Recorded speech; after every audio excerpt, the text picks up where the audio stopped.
This is Hannibal here from the HannibalTV.com, and I'm going to do my weekly review of the points that I found interesting of Dave Meltzer's Wrestling Observer newsletter, which some people have said is the New York Times of wrestling. Well, it is the most detailed report of wrestling news and rumors. So I'll get into it, but before, I would like to thank one of my biggest supporters, John Bourgian, for tipping me yesterday.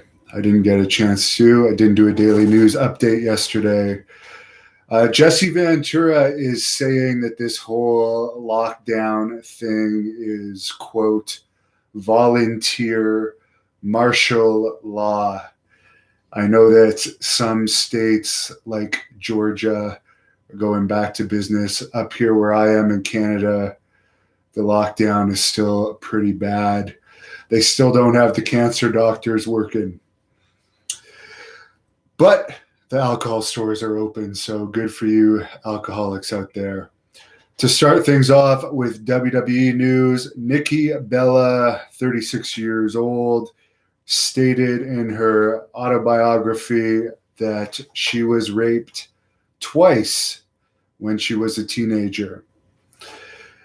As far as the WWE wrestlers that were released, apparently they're not going to be released from their actual contracts until mid-July. They're still getting paid until mid-July, so they won't be able to go anywhere else until then.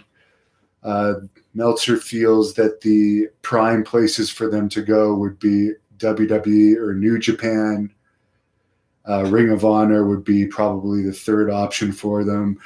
PCO did tell me he's making it in the six figures for Ring of Honor, and when they're running, they only usually run about 3 times a month.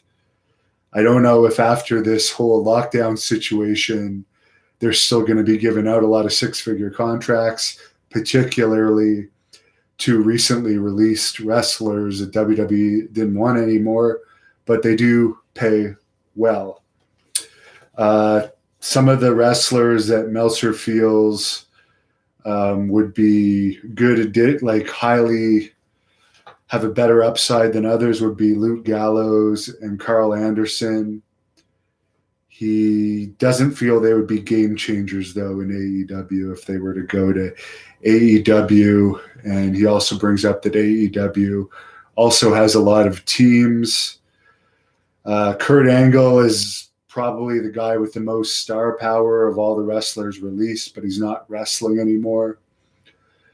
Of course, AEW already has a pretty packed roster, and they only have a 2-hour show right now on TV. They also have the dark show on YouTube, but it doesn't look like they even have enough space to use everyone that they have signed now on their roster. As far as the $1 Million Man, big controversy is concerned, there was an audit of the spending of the Mississippi Department of Human Services by the state auditor, Shad White, that revealed millions of dollars that were converted to personal use and spent on things that the department wasn't designed for. Among the things that were spent on that the department wasn't designed for were the large sums of money paid to Ted DiBiase's ministry, which was called Heart of David Ministries, that allegedly accepted $2.1 million of funding that had been earmarked for welfare funding to help out the poor. 98% of welfare requests from the state were turned down, while DiBiase's ministry was getting millions of dollars, according to that report. Dwayne Johnson, The Rock, received the award for favorite movie actor at the Nickelodeon Kids' Choice Awards for his work in the Hobbs and Shaw movie and Jumanji Next Level movie. I did see the Hobbs and Shaw movie. I did not mind the Hobbs and Shaw movie.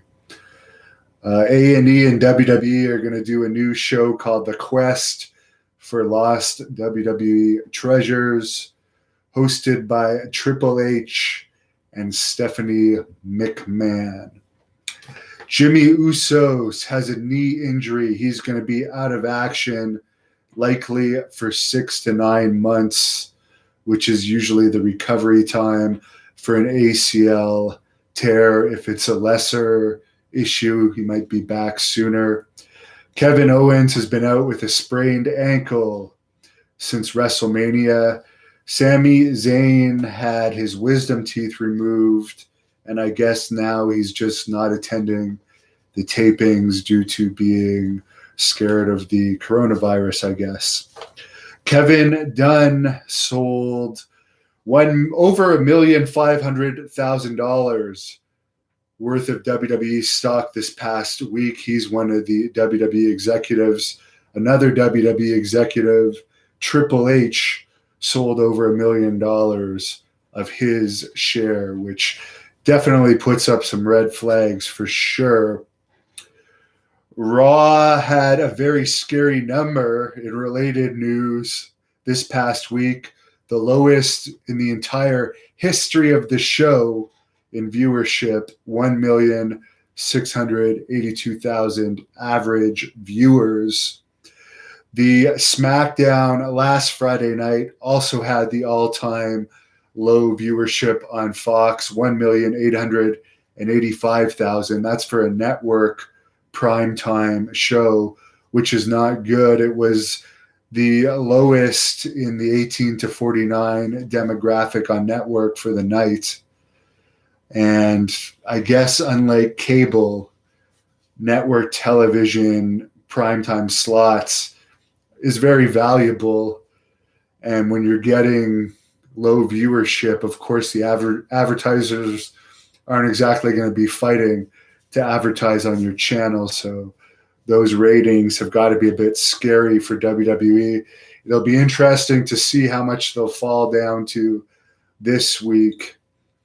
AEW beat NXT for, I believe, the 30th time, getting a 0.2 rating to NXT's 0.18 rating. In AEW news, they still have television revenue coming in, so they are in better shape than a lot of wrestling companies out there. They have that big TNT television deal. AEW announced that I guess the Young Bucks and Paige have decided not to travel during this lockdown time, despite the Young Bucks being executives with the company and having a high salary. The Maryland State Athletic Commission fined All Elite Wrestling $10,000 due to 2 violations of wrestlers' safety related to using barbed wire baseball bats and a barbed wire broom in the Kenny Omega versus Jon Moxley AEW Full Gear match that took place in Baltimore, November 9th. And as I've stated, I agree with this because they intentionally bled in the match. They were asked to do that by the company, according to reports. And when you whack someone with barbed wire, those barbed wire spikes are going into their skin. Then if they whack you with those same spikes, it's just like sharing a needle. Those spikes that have been in them then go into you. And I mean, you have guys like Abdullah the Butcher, who was wrestling for at least 10 years knowing he was hepatitis C positive. AEW, yes, they probably have good testing for their wrestlers, but most independent companies, very few actually test their wrestlers, mainly because independent companies don't make money overall, and it's hard enough to run, let alone force your wrestlers to show you blood tests. So I think it sets a bad example doing those kind of matches in the major leagues. Because if those type of matches get popular in the major leagues, more independent shows are going to start doing them. The fans are going to want them more, and those are dangerous to the health and safety of wrestlers who on the independent circuit, let's face it, some of them make $50, some of them make $20, some of them make $100. If you're an ex-WWE star or a hot indie talent, you might make a decent payday, but those guys aren't the ones doing the dangerous hardcore matches. So yes, actual real human blood was introduced into that match by both participants, which was in violation of the Maryland State Athletic Commission's health and safety regulations. So they were fined $10,000, which is nothing, which is less than a penny to a guy like Tony Khan, whose family is worth allegedly over $7 billion. So $10,000 is nothing. But if they do stuff like that again in Maryland, it could affect them from being able to promote events in that area. There's only a handful of states that still have athletic commissions. We know Maryland does, Oregon, Washington, I believe Kentucky and New York are some of the states that still have athletic commissions. Where else? Missouri also has an athletic commission. I know that because I was licensed when I wrestled there for Harley Race's World League Wrestling 3 or 4 years ago.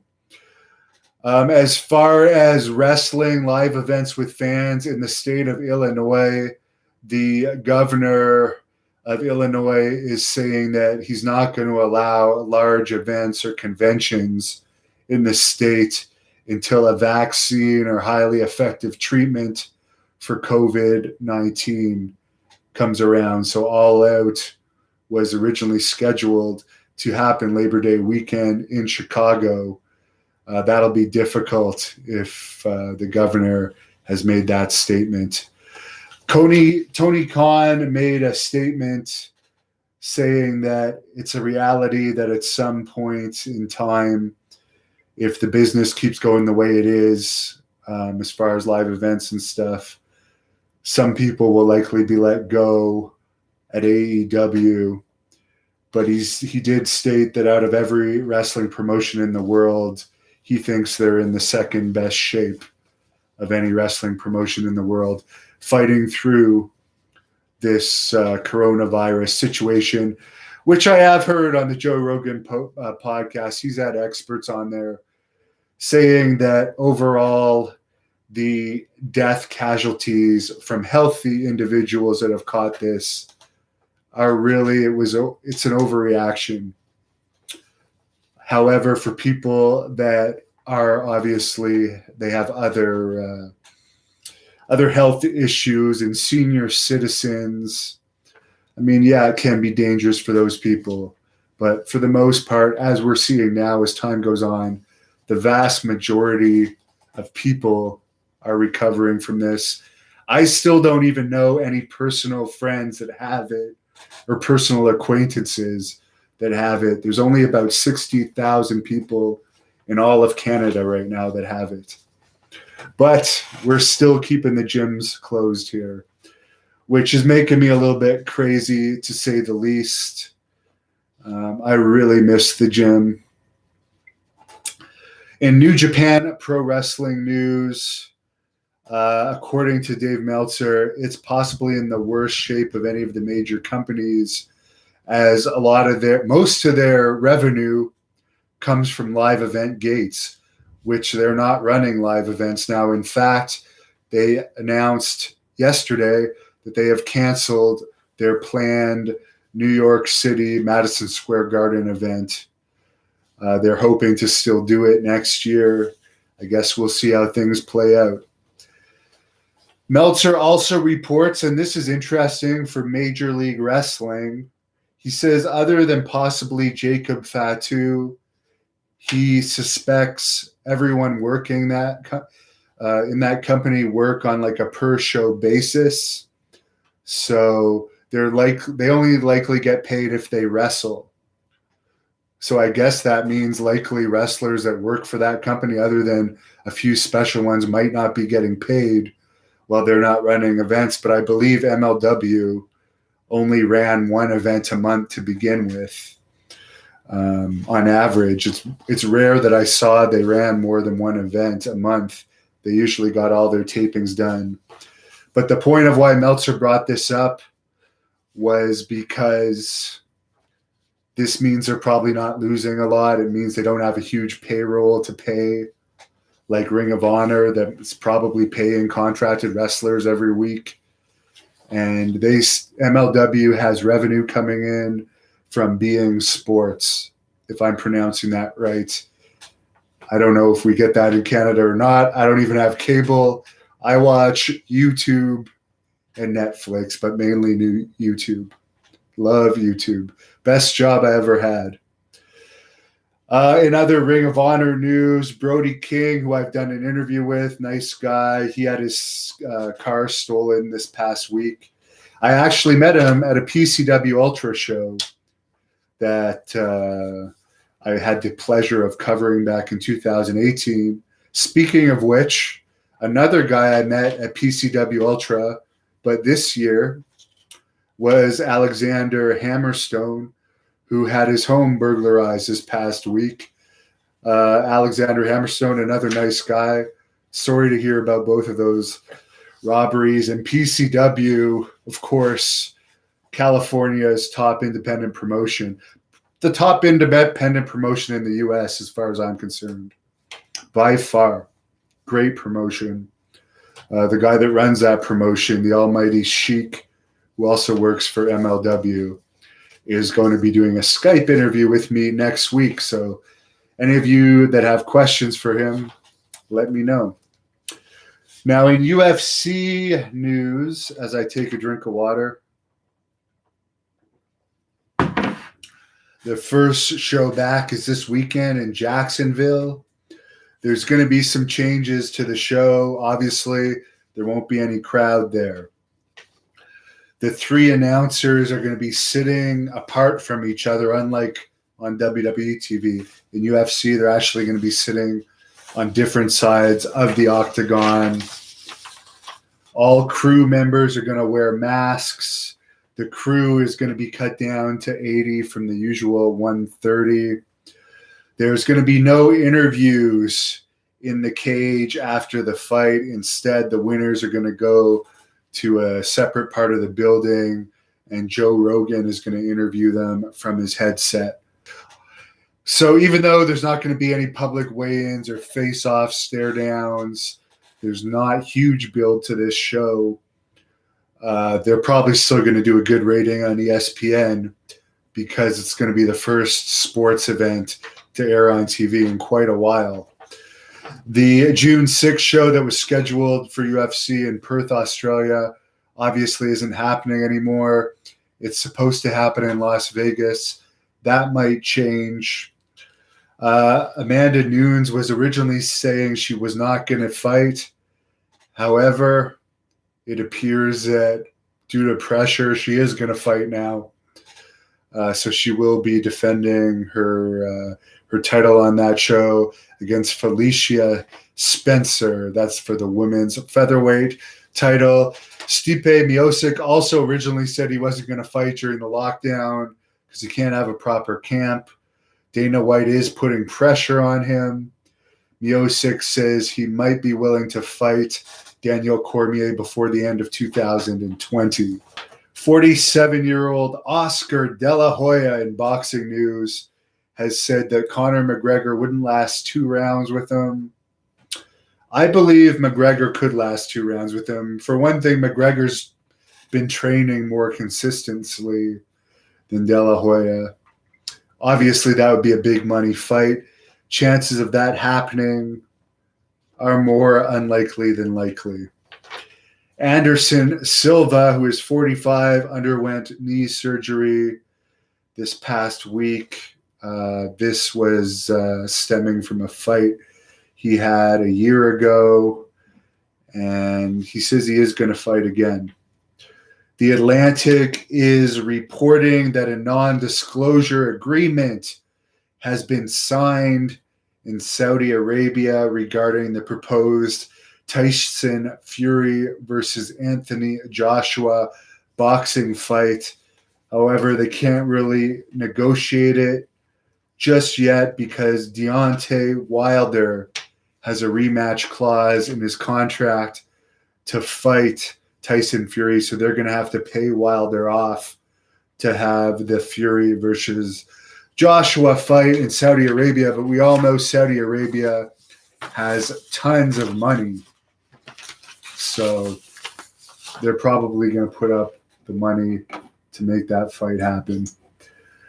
So that's all the main news that I saw in the Observer. Still a pretty big news week. I'll go into some of your questions. Ricky Pack says, I am the man. Keep up the good work. Thank you. I am supposed to, by the way, be doing my rescheduled interview with Daniel Pewter tomorrow, along with an interview with Brian Blair that's going to be mostly about the UWF, which he was booker for. John Stewart says, Penderson says, boys being locked down is A-okay. Bookie Byard says, cut a promo on Jake Hager for an MMA fight, and I'll send it to him. Well, let me tell you something. I'm not going to cut a promo on Jake Hager anytime soon because, as I've mentioned in this report, all the gyms are closed here in Canada, especially Ontario, is being hella strict on training. So the last thing I'm going to do is challenge Jake Hager to a fight that I can't spar with anyone for, can't get proper training for when he's been training with top professionals fighting in Bellator the last few years. I would take a fight with him for the money, but ideally I'd have time to train for it, at least an 8-week camp. Do I think I could have a chance against him? Yes, but I need to be training for it. Marijuana community, dude, you look like a Satanist with the hood on. Well, I just finished talking about how cold it is here.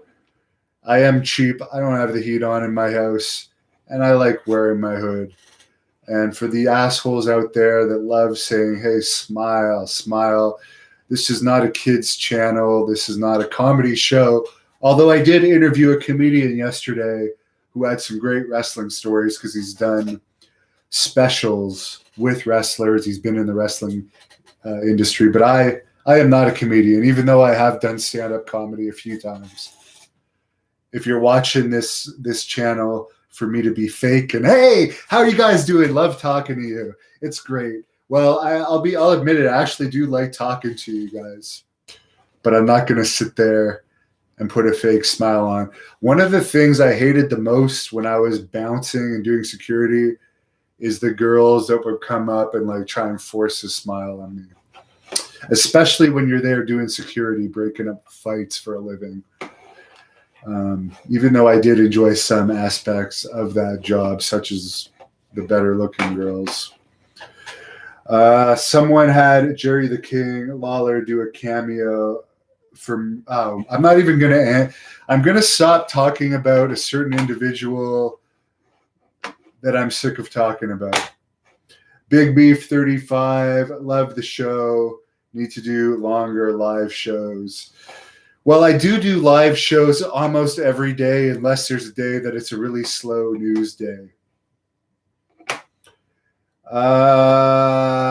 Is that my real hoodie? Oh, why is everyone like on me about the hoodie today? Someone says the quarantine is all a hoax. How many meals do I eat a day? It really depends how much I work out. Obviously, I'm not lifting huge heavy weights right now because my gym's closed and I don't actually have any weights in my house. And the gym stores where you can buy heavy weights are closed. But at the same time, I don't want to spend a fortune on weights unless this lockdown is going to continue on forever. This is definitely a scary sign that the government will just shut us down and we'll just do whatever we say, not put up much of a fight, as Jesse Ventura says, willing martial law that we're all sitting through, unfortunately. But yeah, I'm not lifting heavy weights. I'm not working out 3 hours lifting heavy weights. I am running. I am doing push-ups. I'm hitting my punching bag. I'm doing squats. So I'm not going to eat as much as I normally would eat.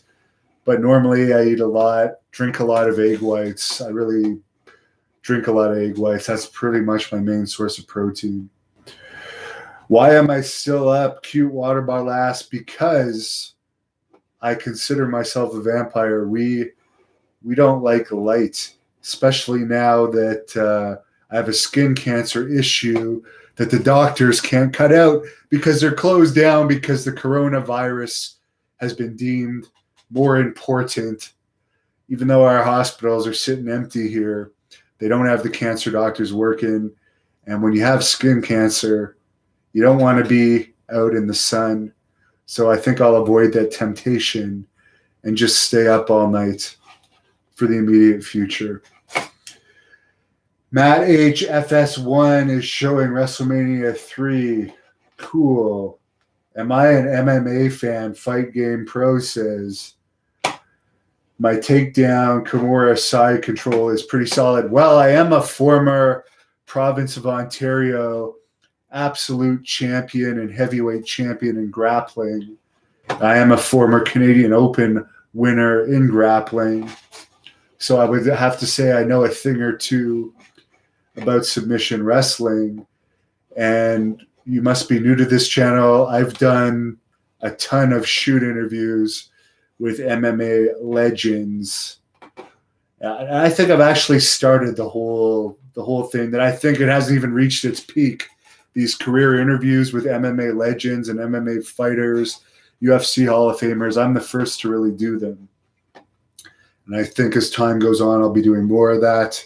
My dream job would be to be an MMA like personal profile reporter where I go and do like extended interviews with MMA fighters.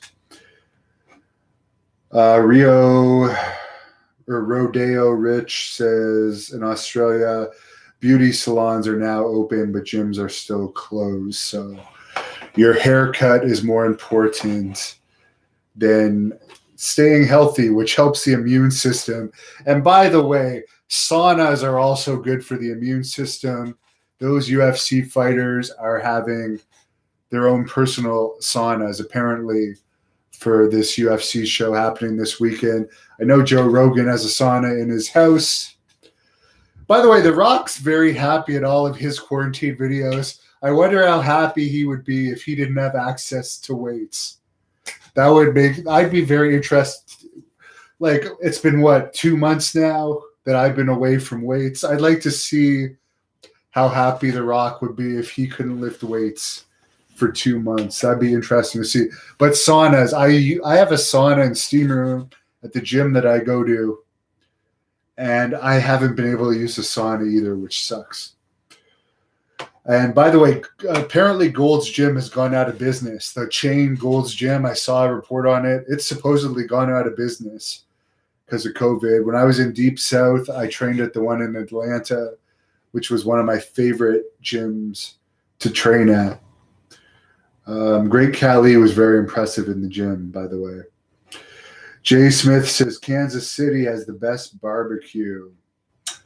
Well, I've been to Kansas City, but I was there for a Harley race camp, flew in, then drove to, I think he was in Eldon, Missouri at that time.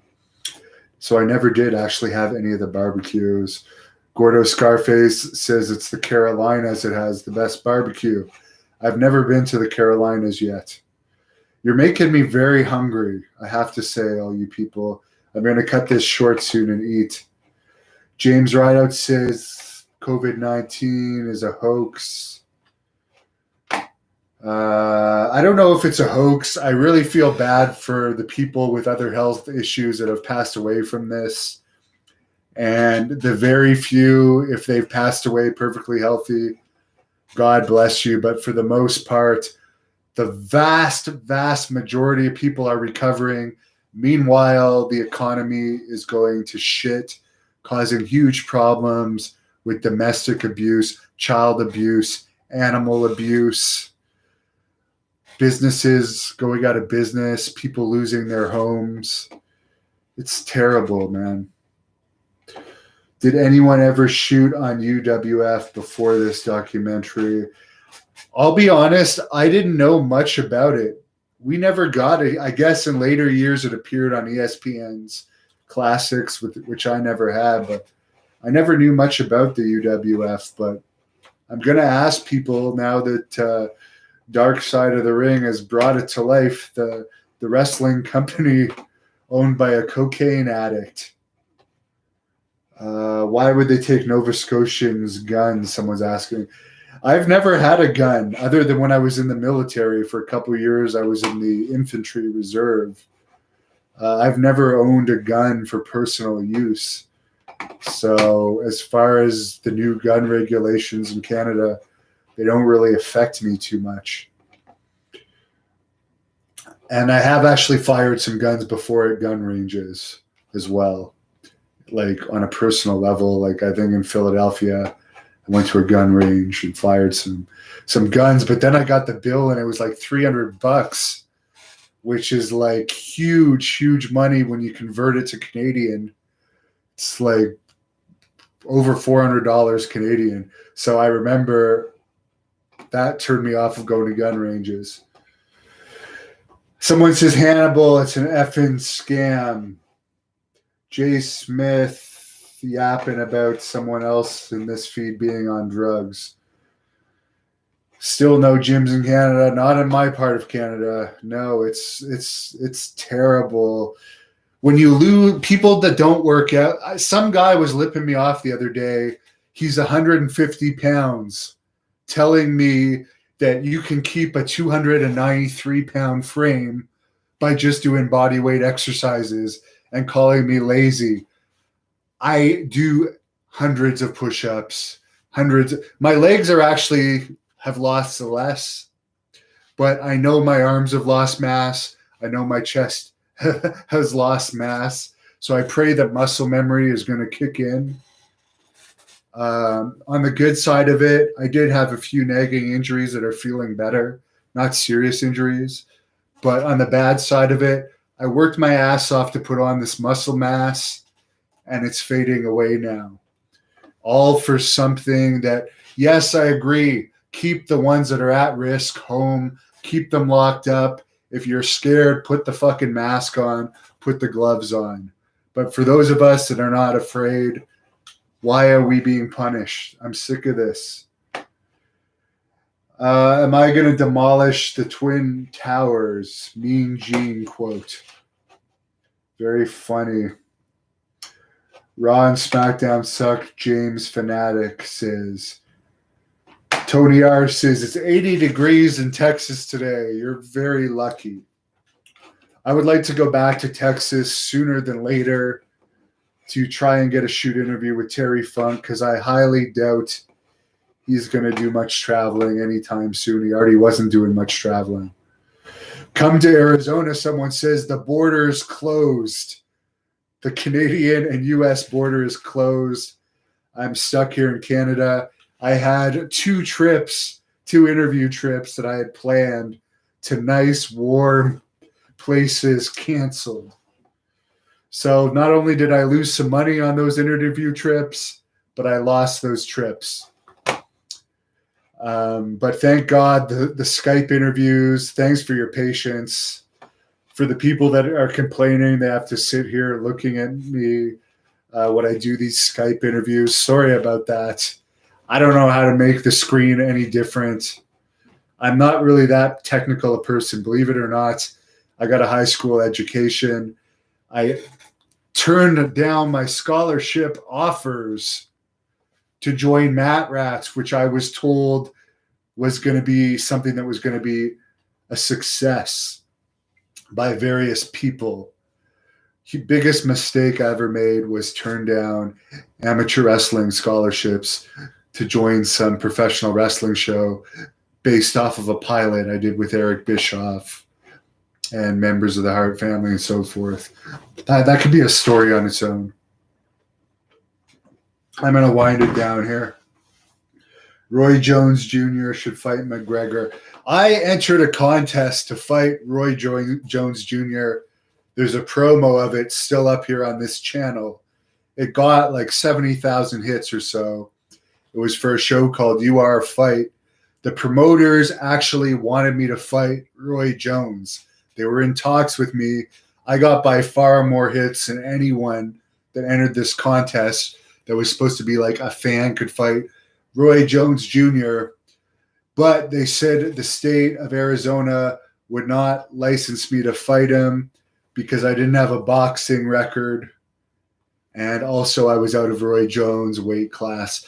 But it's too bad because the guy that ended up fighting him got knocked out in the second round, and no one remembers that pay-per-view. I guarantee you, if it had been me that fought Roy Jones Jr. on that pay-per-view, it would have had a good buy rate.